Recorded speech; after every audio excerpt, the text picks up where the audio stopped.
Good morning. All right, so today is July 26th, 2019. I am here in a room by myself. I'm at Launch Workplace. It is a co-working space in Rockville, Maryland.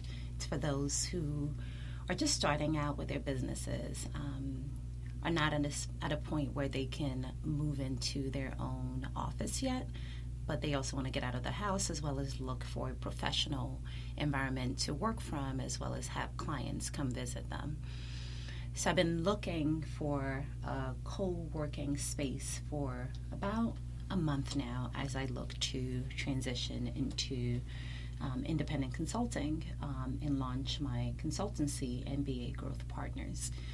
Up until now, since March or so, since I decided to be serious about this new venture, I've been working from home.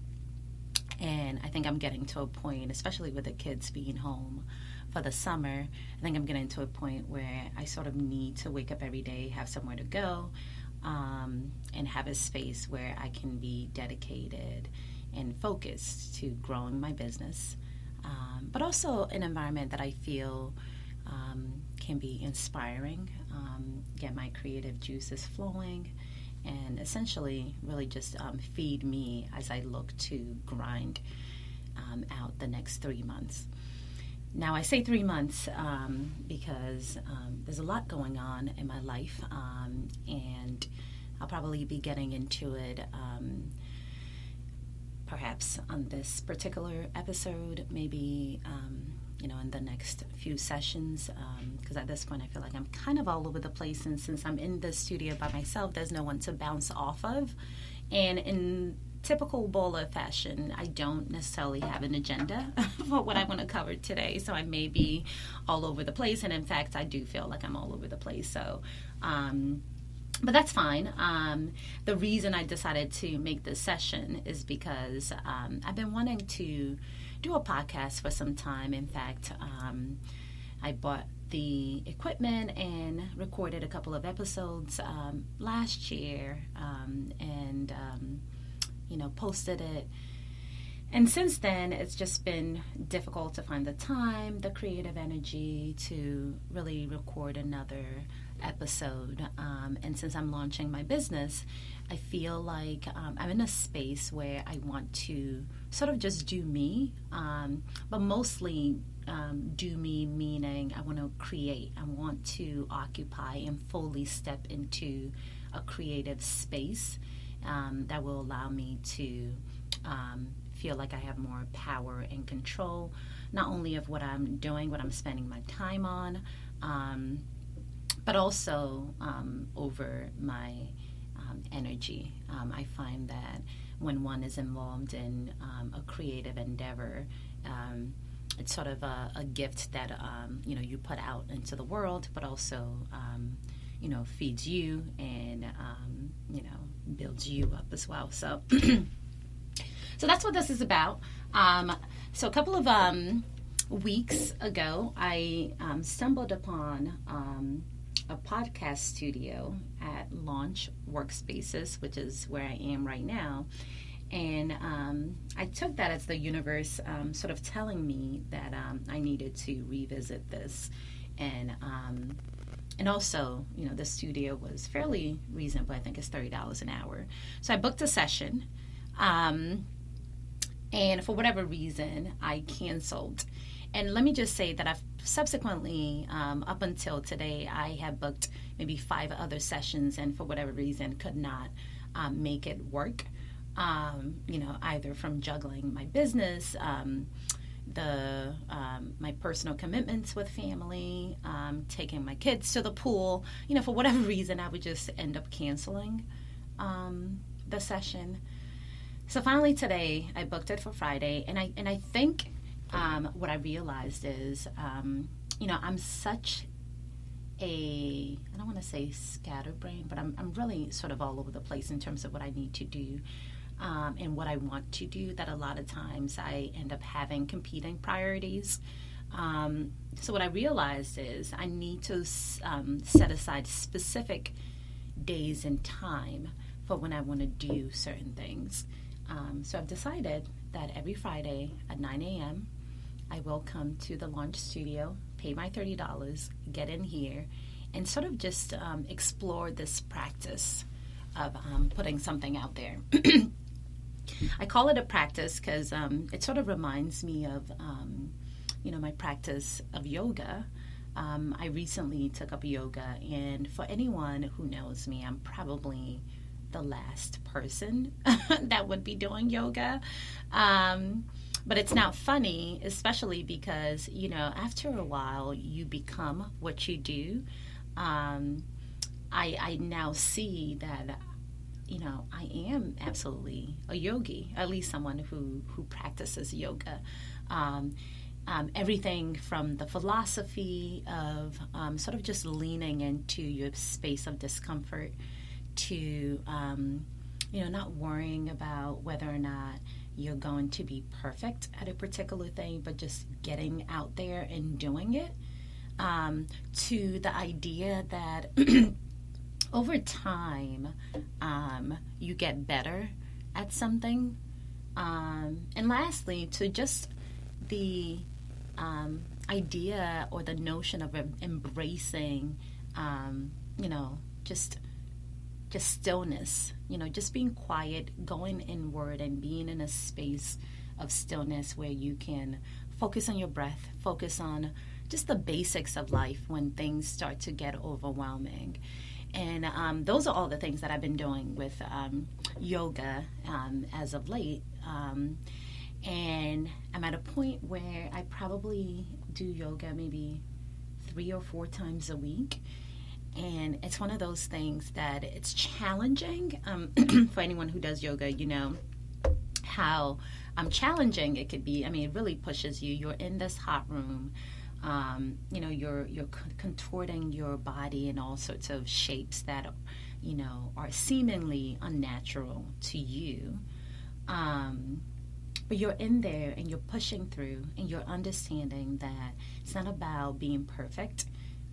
The journey is about really just staying in that space and pushing through. And to me, that has been a philosophy that I am now starting to extend through the other parts of my life.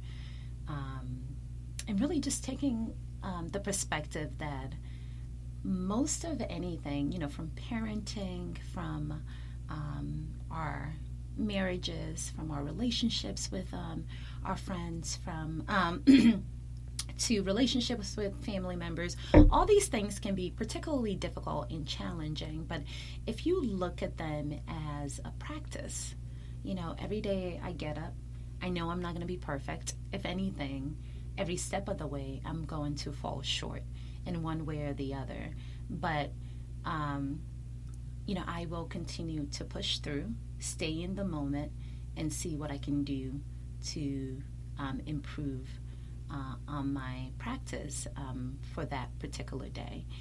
And it's not to say that it's not challenging or hard, but I'm committed to that practice because that person, because this business, because this marriage, this friendship, this relationship, etc. It's important to me. So even though I, messed up greatly the last time we interacted, or even though, I messed up the client call or what have you, I'm getting up today or, the next moment I'm recommitting to my practice and seeing what I can do to be better. So I guess that's a roundabout, meandering way of saying that, that's what I see taking place with this podcast as well. It's a journey for me to sort of practice how to be more creative, how to get something from my mind onto a recording and perhaps share it. And the reason, it's funny because leading up to today, I've been thinking about, the reasons behind why I feel so compelled to do a podcast. And a lot of times I do think about, why I'm embarking on whatever it is that I'm embarking on, especially because I'm also undertaking the practice of reducing my ego, which is probably a conversation for another time. Note to self, I probably need to have targeted topics to talk about so I'm not all over the place. But, this being my first session, hopefully it's okay.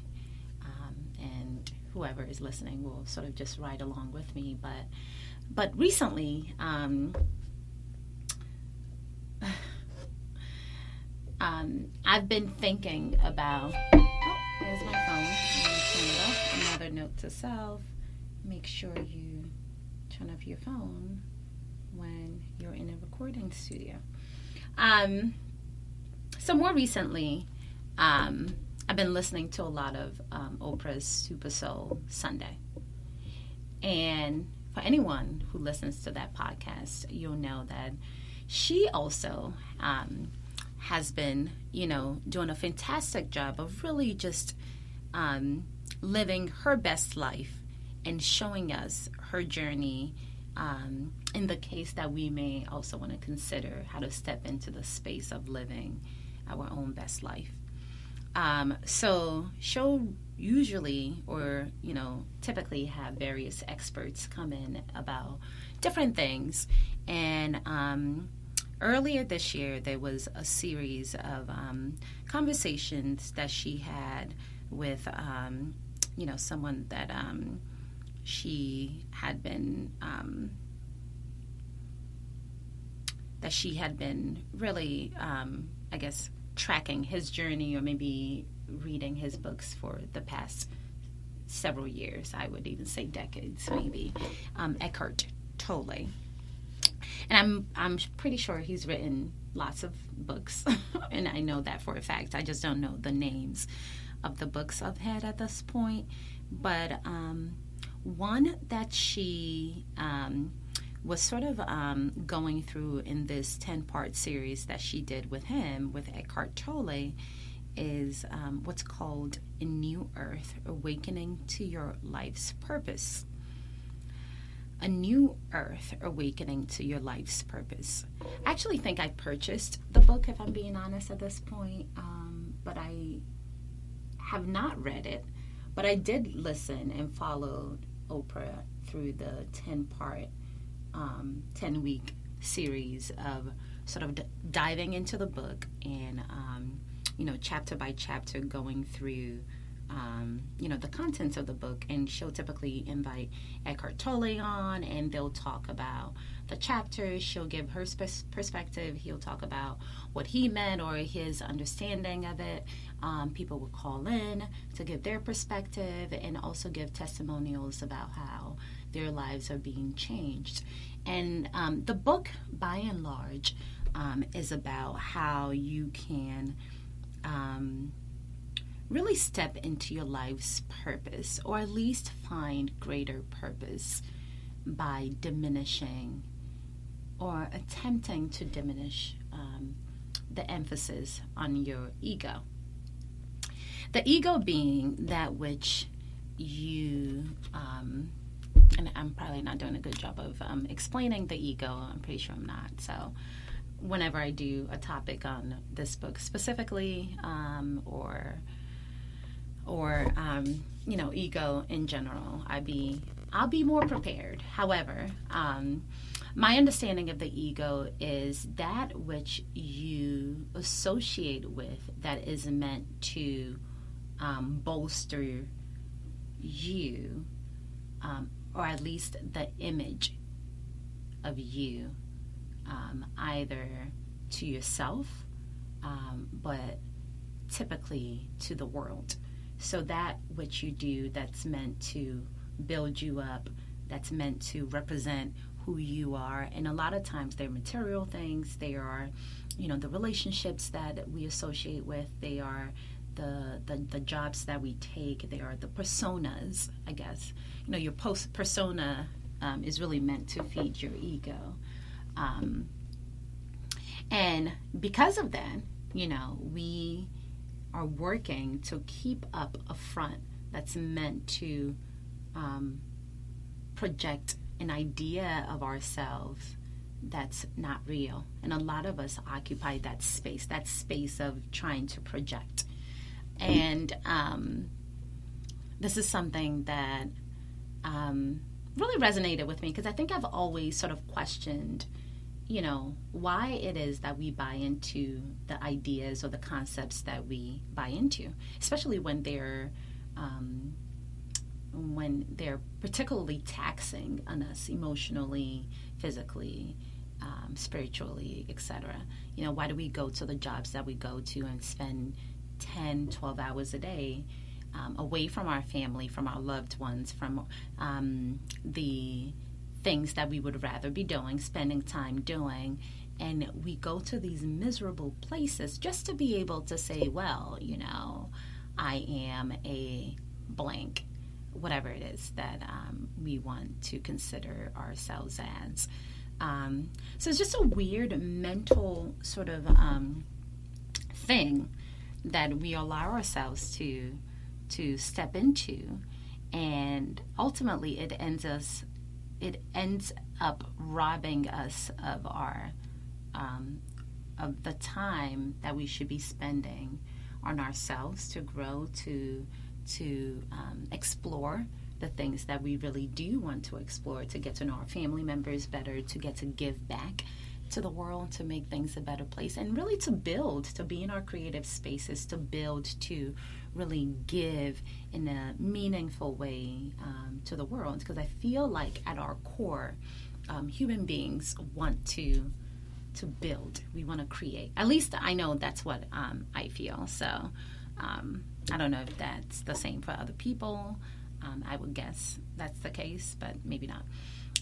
But whatever it is that we all want to do, I feel like for the most part, we spend so much time working on everything else, in that space of, the bullshit, doing the bullshit, and not really focusing on the real thing.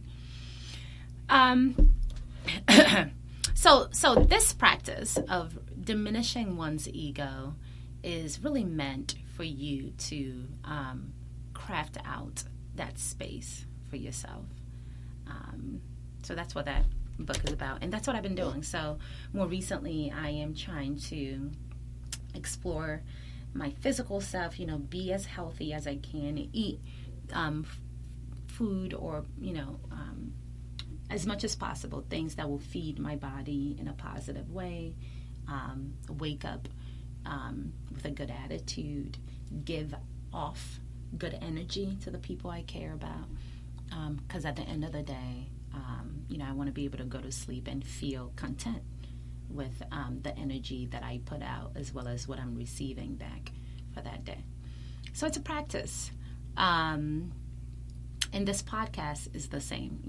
I am, how I got here, because I was wondering, how did I start talking about ego? So yes, that's a long way to say, when I think about why is it that I want to do this podcast, there's a part of me that says, is it because, I kind of want to feel like I too am doing something, or is it because it's something that I feel called and compelled to do? So there was an assessment that I had to go through, and I'm always pushing myself to be honest with myself, and honesty meaning, it's okay if it is ego, if this is something that I need to work through, and I instead, kind of like chocolate, right? I know, probably consuming fake chocolate, wrapped up in fake milk and sugar, it's probably not the best for my body, but there are times when I just want it. It is what it is. I am human. I can't be perfect all the time. So when I assess why I'm doing something, I think I'm at the point where I can be okay with, this is really this is really meant to serve my ego. I think for me, the practice or the win is being able to at least step outside of myself, allow my subconscious to speak through and say, yep, this is really the ego kind of at play right now, but I'm okay with that, because this is the space that I want to be in. And also being aware of the possible negative impact that it could have. Anyway, so I say that to say, so I did this assessment and I've thought it through, and I'm not sure if I'm completely right in the conclusion that I'm drawing, but I really feel like this is what I should be doing. This is what I'm meant to be doing at this point, and it feeds me. Even sitting here, I feel like a sense of accomplishment for getting up, getting into my car, driving here to this studio. There's no one here to help me with how to sort of work all of this equipment. I have no idea what I'm doing. I don't even know if this is recording, but I'm sitting here and I'm in this moment, in this space by myself. It's a little awkward, but I'm going through it. I'm having this conversation, and it's okay. I don't know the word, but it's coming straight from the dome, and it is what it is. We'll see what the outcome is. If it's usable, good. If not, it is what it is. But yeah. So I'm here, and I'm glad to be here, and I think it's for the right reasons. So we'll see. So there's that. I guess that's the intro, right? It's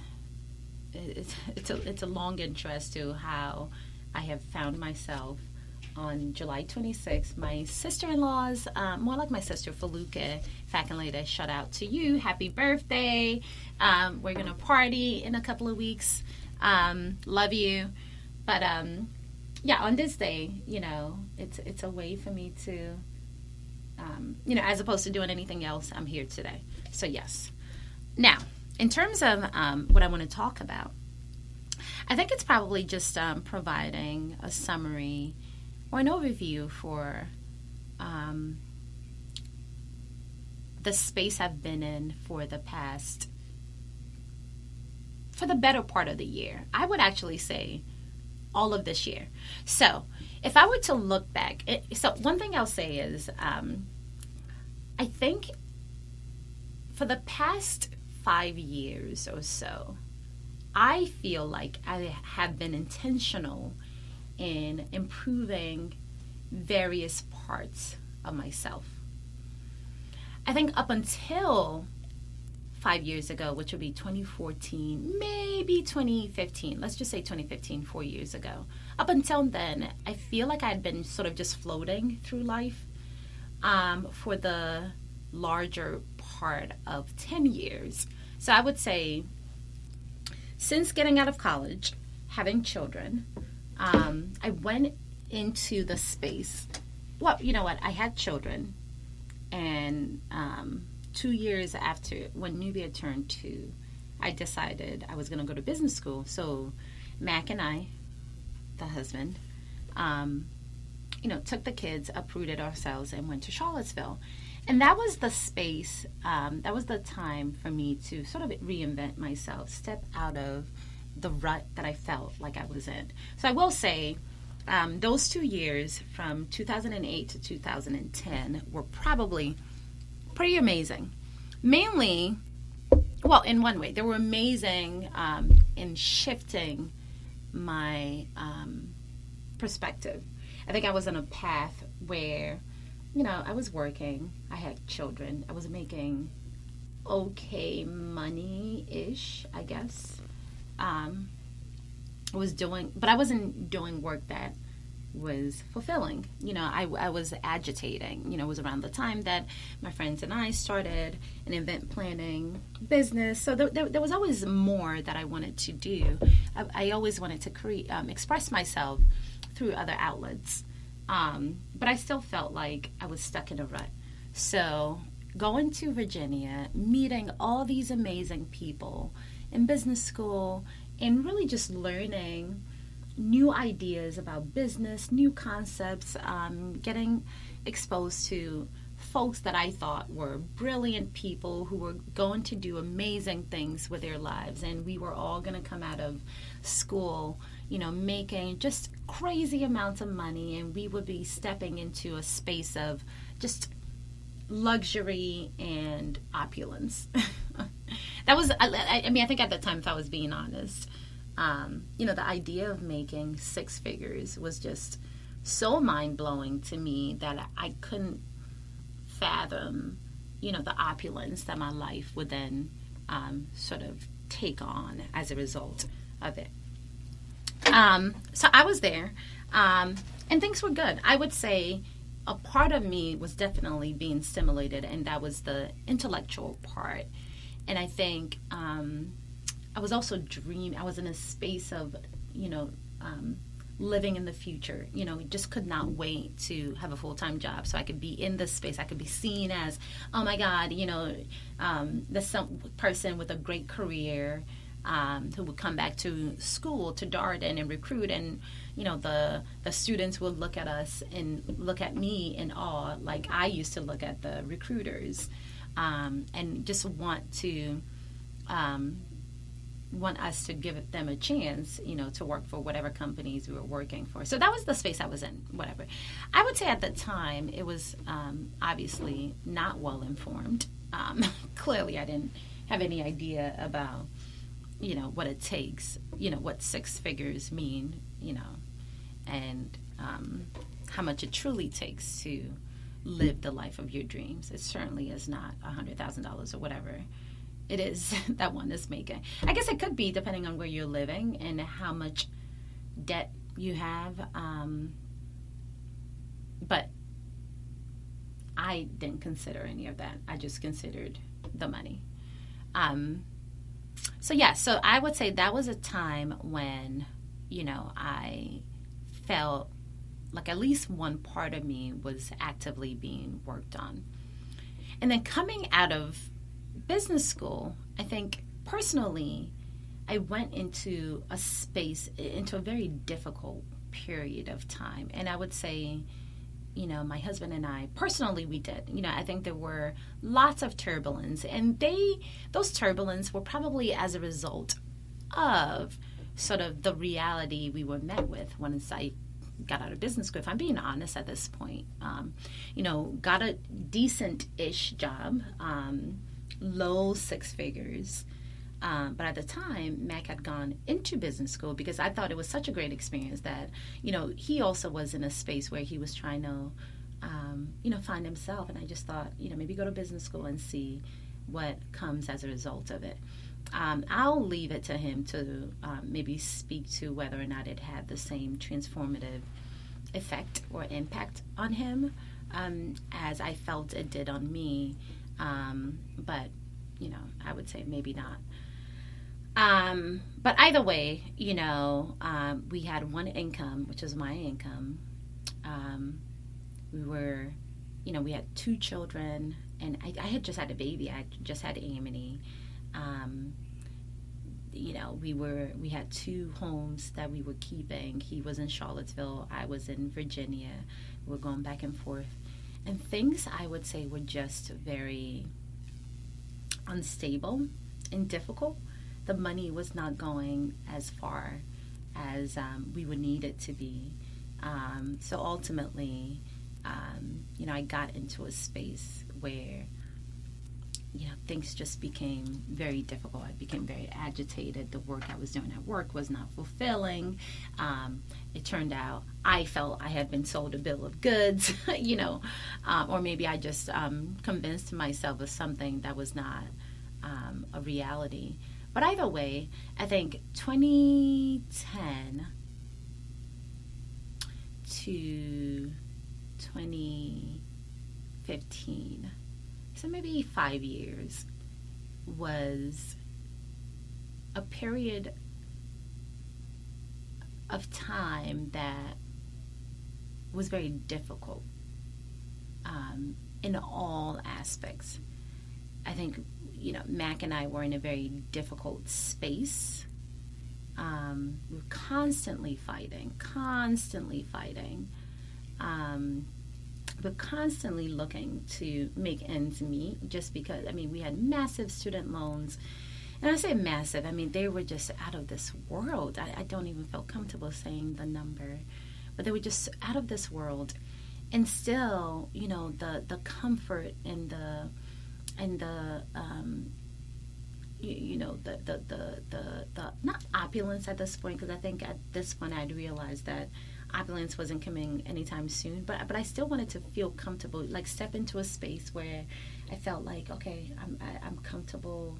We're both working, we're smart enough, and we've made good decisions to be able to have a good space that we're living in. And I felt like we didn't have that. There was a general discomfort around our physical living spaces, general discomfort in my marriage where, I'm blaming Mac for one thing, he's blaming me for one thing.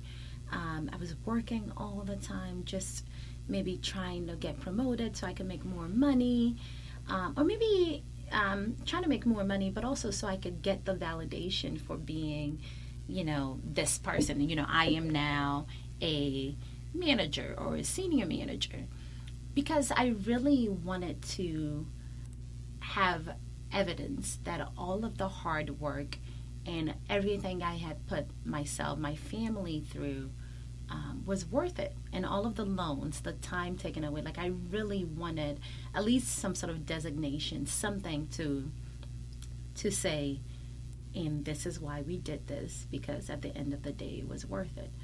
And also at the same time, I think we were also still exploring, doing our own business. We had Profax that we were doing in Nigeria, which was really taking a lot of money from our pockets, trying to make it work. Ultimately, I think we got to a point where things were just crashing down, emotionally, physically, spiritually, family-wise. We were really just about to tap out, I would say, in 2015, maybe even 2016. I mean, I'll have to go back to review the timeline. But we quickly got to a point, Mac and I, where, at least as a couple, I felt as if we weren't going to make it. And I think the gift of that space we were in was that things were so overwhelming for me personally, and I'm sure for him, probably, definitely for the kids. Things were so overwhelming and explosive all around that I had to be forced into this space of something has to give, like a change has to be made. And the only change I could imagine was really just Mac and I going our separate ways. Like at that point, in the 17 years or however many years we had been married, we had been together, married 7. I think that was the first time that I really came to terms with the possibility of, not even possible, came to terms with the notion of us not being together. And I think I never truly allowed myself to think about it, no matter what had happened in the past, because we had been together since I was 17 and he was 19. And 17 years later, that's half of our lives. I now I didn't know who I was without him. Like, my identity was absolutely wrapped into him and the idea of us and our family and our relationship. I think, if anything else, that was the one thing that, particularly from an egoic perspective, from an egotistical, whatever the word is, that was at least the one thing that I felt like, what, now I don't got nothing else. I got a relationship that, I was proud of, but that relationship now was coming undone because it was going to threaten my physical, mental being, and I had to really get out of it. So that was the first time that I truly entertained the notion, and I saw myself without Mac. I saw myself making my life work in a way that it would still be fulfilling, maybe even more fulfilling without Mac. I say that to say that sometimes, you lock yourself into a prison of your own making because you're not willing to entertain other options. Come what may, whatever decision you've made, you are going to stick to, even if it means you're banging your head up against the wall.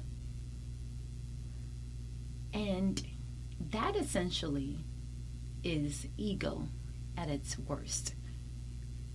So during this time, I was ready to be done, mentally checked out, and I think this was the first time that, at least, from my perspective, I think Mac also saw that, we may be coming to the end here. And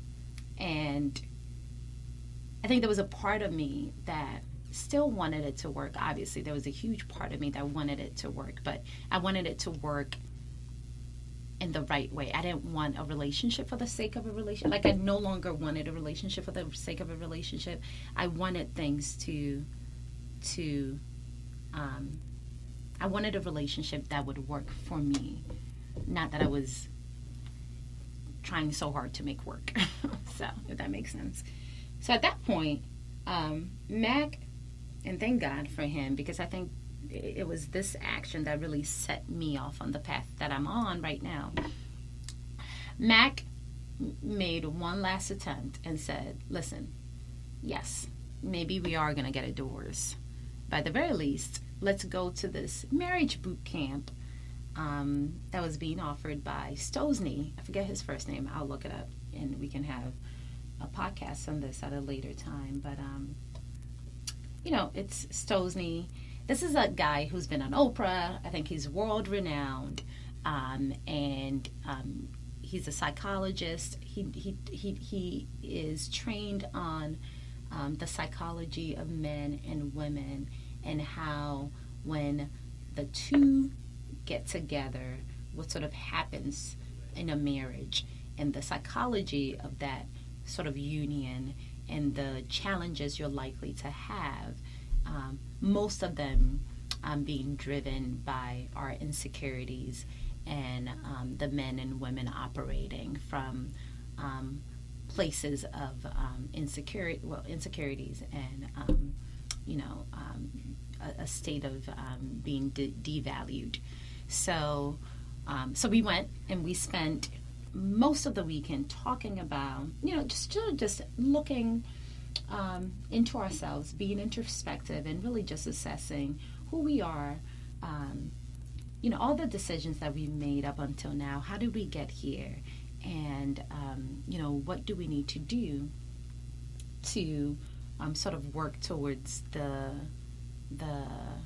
lives that we want? And how do we become active participants in that, and stop looking to others to make our lives what we want our lives to be, but actively stepping into what we want to do. An example being, if you want to be a good mother, the verdict is not for your children to say at 18, my mom was a good mother.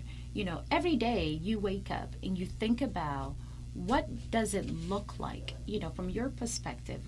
What are some of the things, the attributes that, or what are some of the gifts that you want to give your children? What does it look like to you to be a good mother? And how do you step into that space repeatedly?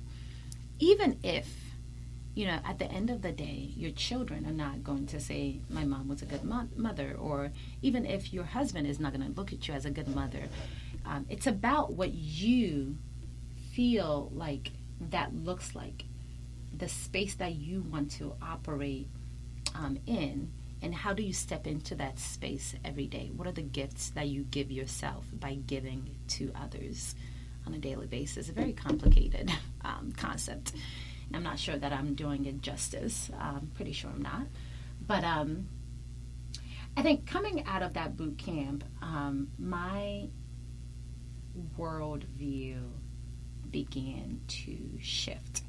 I would say it probably shifted pretty dramatically, because I went in pretty angry about certain things, pretty upset feeling very entitled about, what I'm owed from my husband and people around me, etc. And I think I came out of that session understanding, or at least being introduced to the concept that people don't really owe you anything. You owe yourself whatever it is that you want for yourself. Because others are busy working on what they want for themselves.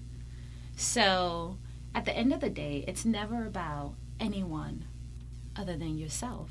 And we also spend a bit of time on the ego. It's also questioning why you see things a certain way and how it impacts you, how you feel, how your ego gets bruised, and then the state of enragement or whatever it is that you're forced into when your ego feels slighted and what have you. And being able to sort of slow your thinking process down to a point where you're able to sort of see yourself. It's kind of like an accident taking place in a very slow motion type of way, but being able to pinpoint, what happens is something happened prior to the point of that accident sort of getting underway so that you can avoid it. So anyways, that to me was a life-altering session for me. And I tell everybody, everyone, even if you're by yourself, I think it was such a great way of explaining, the human perspective, the human mind to us. At least to me, that I took so much away from it. So that was when I embarked, or at least without knowing, that was when I embarked on the practice of putting my ego in check, and on the practice of knowing that ultimately I am responsible for all of myself, my emotions, my decisions, what makes me happy, what makes me cry, what makes me insecure. All of those things are things that I am responsible for. And I think what came along with that understanding of my responsibility is power. Because I now realize that I don't have to be or occupy the space of things being done to me. I can occupy the space of me driving what happens in my life. And then for the things that happen that are beyond my control, I don't have to worry about them. I mean, there's this quote that says, God give me the wisdom to do the things that, I'm going to get this wrong, do the things that I know I should, and essentially let go of the things that I have no control over. And I think that's exactly it. The things that are going to bring you joy, give me the wisdom and the strength and the the ability to be brave enough to step into that, even when it's scary, because it will be scary. And then the things that are beyond my control, because there's so much beyond our control. What someone thinks of us, people's behaviors when they're acting from a place of insecurity or a state of being devalued. There's so much that happens. What's going on in politics, the environment, Africa, poverty. There's so much. But there's so little that we can do about all of those things. So why stress yourself out on the things that you have no control over? So that was a practice that I had to step into day after day. And because I had been so wound up, and we had been in a space of tension and anger and entitlement. I mean, just so much for so long. I mean, it took such a long time for me to sort of move from that space of entitlement. And I would say probably took about 2 years. I mean, I think that sort of practicing, questioning, and sort of rethinking, what would be the right decision has been a 2-year process for me, to the point now where I feel like I probably don't get angry anymore. I get more frustrated maybe with myself, but not really angry like I used to every now and then. But this is from someone who stayed angry all the time, particularly with my husband. So the practice does work, and I feel like, so what happened at the start of this year, starting with Stosney a couple of years back, I'm just trying to sort of thread the journey I'm on. What happened at the start of this year is I started listening to, so before I started listening, let me get back into this. The government shutdown happened. Probably the best gift I could have been given. I mean, when I think about some of the monumental moments in my life, Darden being one, when I had my first child being one, meeting Mac, who's my husband, and having my worldview sort of just change and off on a different trajectory. Like, though there are specific moments that I feel had huge impacts on my life, and I would say the government shutdown is another one that took place this year. With the government shutdown, I had none but time. Nothing but time.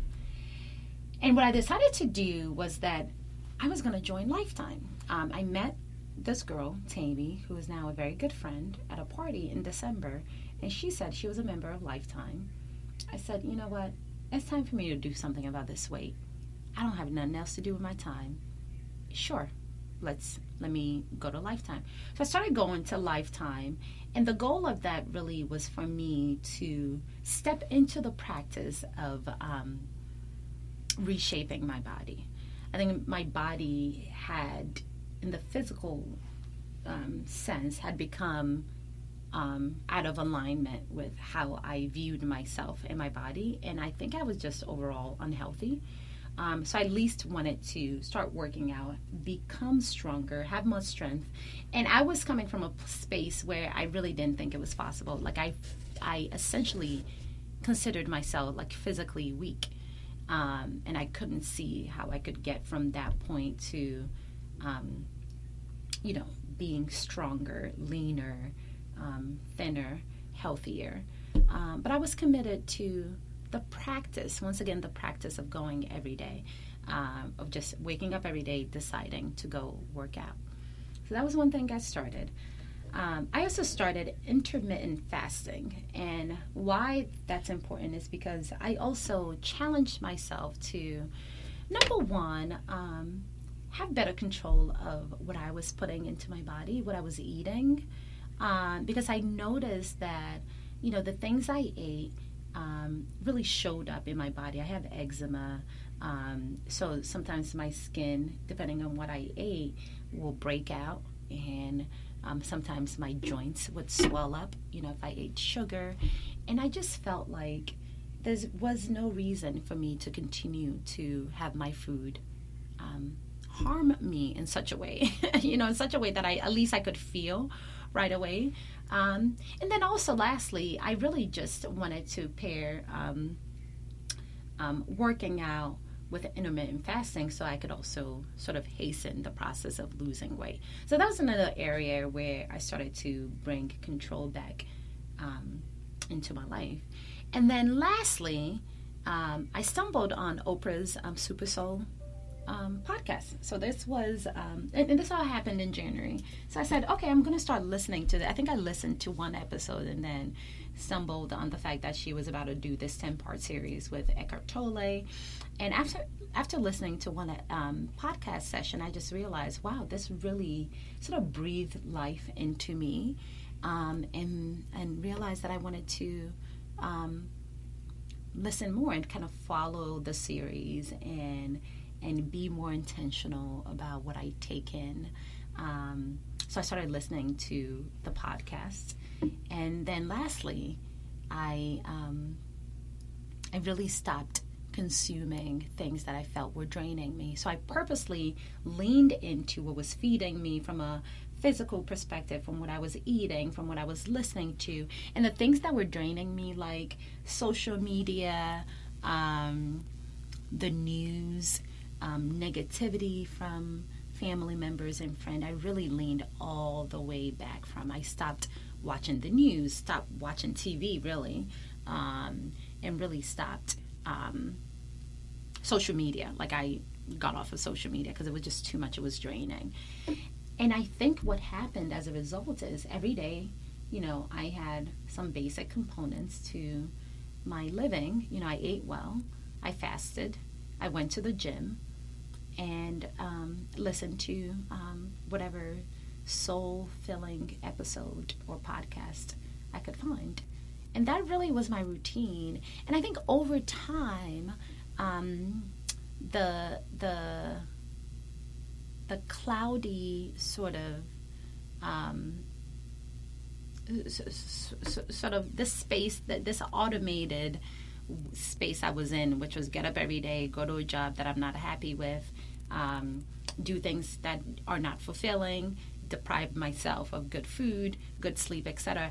All of that started to be sort of just peeled back, and I really started to get a better sense for myself and learn that there are certain spaces that when I tap into, I thrive, and there are certain spaces and energies that when I'm in, I'm completely depleted. And there are certain things that if I allow myself to think, or certain emotions that if I invite in, will completely diminish and deplete me and make me angry and put me in a space that I don't want to be in. And there's certain thoughts and ideas and concepts, mainly just being positive, thinking about the possibilities, being around good friends, having great conversations, traveling. Those are all things that became evident to me, that were revealed to me throughout this process that I needed. And I think more importantly, because this is going long and I need to start to wrap it up, but I think more importantly, what I took away from all of this is that I have a choice. I have a choice in the matter. The concept of this is who I am. This is what I do. I've been doing this for so long. This is what my family does. This is my personality. All of this, I'm convinced, is not true. I think these are things that we buy into for whatever reason, either because it plays well to our ego, to the ideas of ourselves. It's much easier for us to go along with it than to try to change yourself.